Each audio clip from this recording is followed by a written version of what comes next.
પ્રખ્યાત એજ્યુકેશન રિફોર્મર અને સામાજિક કાર્યકર સોનમ વાંગચુક હાલ ઉપવાસ પર બેઠા છે. છેલ્લા દિલ્હીમાં 19 દિવસથી સરકારની સામે વિરોધ કરી રહ્યા છે અને હવે તેમના સમર્થનમાં અરવિંદ કેજરીવાલ મેદાને ઉતર્યા છે. શું સમગ્ર મામલો તેના વિશે વિગતે ચર્ચા કરીશું. નમસ્કાર, આપ જોઈ રહ્યા છો નિર્ભય ન્યૂઝ. હું છું આપની સાથે પ્રથમ મોદી.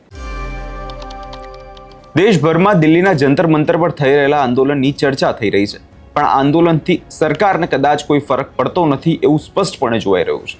પરંતુ હવે આ આંદોલનને વિપક્ષના દરેક નેતાઓ સમર્થન આપી રહ્યા છે, જેને કારણે આ આંદોલન વધુ ઉગ્ર બનતું હોય એવું ચોક્કસપણે લાગે છે. વાત એમ છે કે ગઈકાલે અરવિંદ કેજરીવાલ સોનમ વાંગચુકને મળવા પહોંચ્યા હતા અને ત્યાંથી હવે સરકારને ચીમકી આપી દીધી છે. વધુમાં તેમના દ્વારા જે કહેવામાં આવ્યું છે એકવાર એ પણ સાંભળી લઈએ.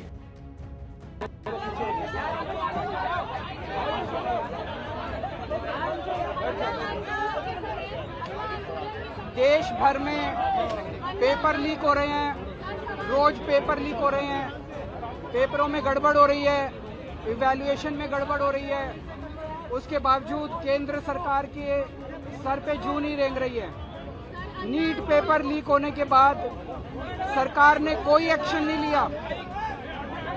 कोई सिस्टम को चेंज करने के लिए ऐसे कोई स्टेप्स नहीं उठाए गए जिससे ये कॉन्फिडेंस बने कि अगली साल पेपर लीक नहीं होंगे.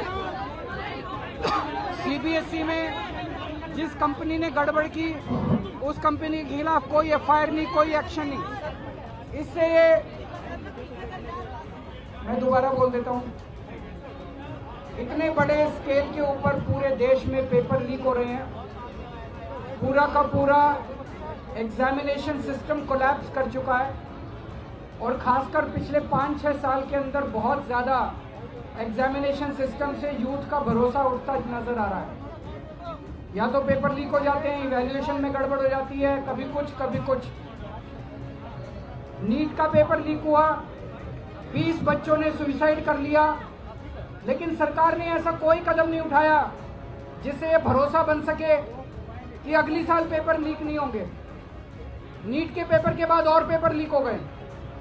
सीबीएसई में इवैल्यूएशन सिस्टम गड़बड़ हुआ, उसके बावजूद उन्होंने उस कंपनी के खिलाफ कोई एक्शन नहीं लिया. तो ऐसा लग रहा है कि सरकार पूरे अहंकार के अंदर है. मैं सरकार को कहना चाहता हूं कि या तो युवाओं की आवाज़ सुन लो या यही युवा आपको 2029 में उठा के फेंक देंगे.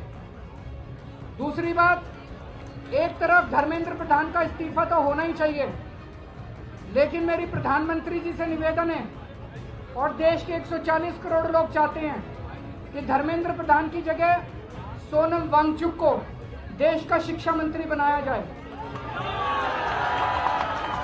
मैं जानता हूं कि प्रधानमंत्री जी ये नहीं करेंगे.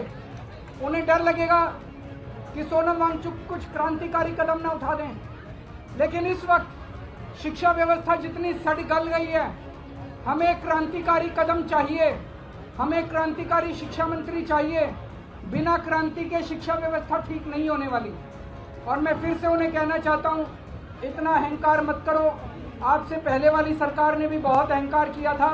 अंग्रेजी में एक कहावत है, हिस्ट्री रिपीट्स इटसेल्फ. यही ये जंतर मंतर था.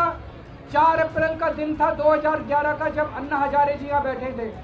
उसके 3 साल बाद उस वक्त की सरकार चली गई थी. आज से 3 साल बाद आपकी सरकार चली जाएगी अगर आपने युवाओं की आवाज नहीं सुनी तो. Thank you so much. इस सिस्टम को बदलना पड़ेगा.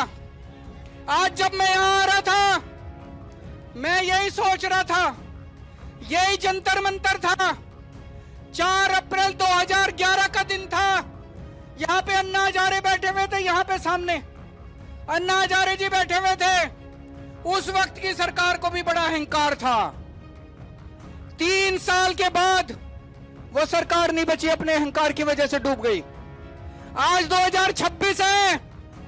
मैं इन लोगों को कहना चाहता हूं, युवाओं की बात सुन लो, कॉकरोच आंदोलन की बात सुन लो, सोनम वांगचुक की बात सुन लो, नहीं तो आज से 3 साल बाद आपका भी वही हश्र होगा जो 2014 में इनका हुआ था. ये भी अभी अहंकार में डूबे हुए हैं बहुत ज्यादा. इनको भी अकल नहीं आ रही, ये भी बहुत ज्यादा अहंकार में डूबे हुए हैं. કેજરીવાલે સ્પષ્ટ શબ્દોમાં એક પ્રકારની ગંભીર ચેતવણી સરકારને આપી દીધી છે. તેમણે યાદ અપાવ્યું છે કે 2011માં અન્ના હઝારેનું આંદોલન પણ અહીંથી જ શરૂ થયું હતું ને ત્યારબાદ તત્કાલીન સરકારની સત્તા પર પલટી ગઈ હતી અને હવે 2026માં પણ જો સરકાર નહીં ચેતે તો આગામી 2029માં જનતા તેમને જવાબ આપશે. વધુમાં હવે માંગ એ ઉઠી રહી છે કે જે ધર્મેન્દ્ર પ્રધાન છે, જે શિક્ષણ મંત્રી છે, તેમણે તાત્કાલિક રાજીનામું આપે અને એની જગ્યાએ સોનમ વાંગચુકને દેશના શિક્ષણ મંત્રી બનાવવામાં આવે. હવે જોવાનું એ રહેશે કે ખરેખર હવે આ મામલે સરકાર કોઈ પગલાં ભરે છે, કેમ કે જે પ્રકારે વિરોધ પ્રદર્શન થઈ રહ્યા છે, જે 19 દિવસથી જે સોનમ વાંગચુક જે છે તે ભૂખ હડતાલ પર ઉતર્યા છે અને સરકાર આ મામલે કોઈ પગલાં નથી ભરી રહી. વધુમાં આખા પ્રકરણની અંદર હાઈકોર્ટે પણ કડક વલણ અપનાવ્યું છે. દિલ્હી હાઈકોર્ટે ગુરુવારે નિર્દેશ આપ્યો કે જંતર મંતર પર જે આ આંદોલન ચાલી રહ્યું છે, જે ભૂખ હડતાલ દરમિયાન જે સોનમ વાંગચુકની તબિયતની સ્થિતિ જે છે તે દરરોજ ક્લિનિકલી નિરીક્ષણ કરવામાં આવે. મુખ્ય ન્યાયાધીશ દેવેન્દ્ર કુમાર ઉપાધ્યાય અને ન્યાયાધીશ તેજસ કારિયાની બનેલી ડિવિઝન બેન્ચે અવલોકન કર્યું કે દરેક નાગરિકનું જીવન એટલું જ કિંમતી છે અને તેને બચાવવા માટે સરકારી અધિકારીઓએ તમામ પ્રયાસો કરવા જોઈએ. હાઈકોર્ટે આમાં એવો પણ નિર્દેશ કર્યો છે કે સરકારી ડોક્ટરોના મંતવ્યના આધારે જરૂરી કોઈ પણ તબીબી હસ્તક્ષેપ વિલંબ વિના મૂલ્ય પારવો જોઈએ. હવે આજે સોનમ વાંગચુકના લાંબા ઉપવાસ દરમિયાન તેમના જે બગડતા સ્વાસ્થ્ય અંગેની જે ચિંતાઓ અંગે દાખલ કરાયેલી જે જાહેર હિતની અરજી હતી તેનો નિકાલ કરતી વખતે આખો નિર્દેશ આપવામાં આવ્યો છે. હવે આ આંદોલન હજુ પણ જે છે અટક્યું નથી અને સોનમ વાંગચુક જે છે હજુ પણ ઉપવાસ પર બેઠેલા છે. પરંતુ જેમની તબિયત જે છે દિવસે ને દિવસે જ્યારે લથડતી જઈ રહી છે તેને લઈ હવે સરકાર આ મામલે કોઈ પગલાં ભરે છે કે કેમ તે ચોક્કસપણે જોવાનું રહેશે. આ વિષયમાં તમારો શું અભિપ્રાય છે કમેન્ટ કરી ચોક્કસથી જણાવજો અને અમારી ચેનલ નિર્ભય ન્યૂઝને લાઇક, શેર અને સબસ્ક્રાઈબ કરવાનું ભૂલશો નહીં.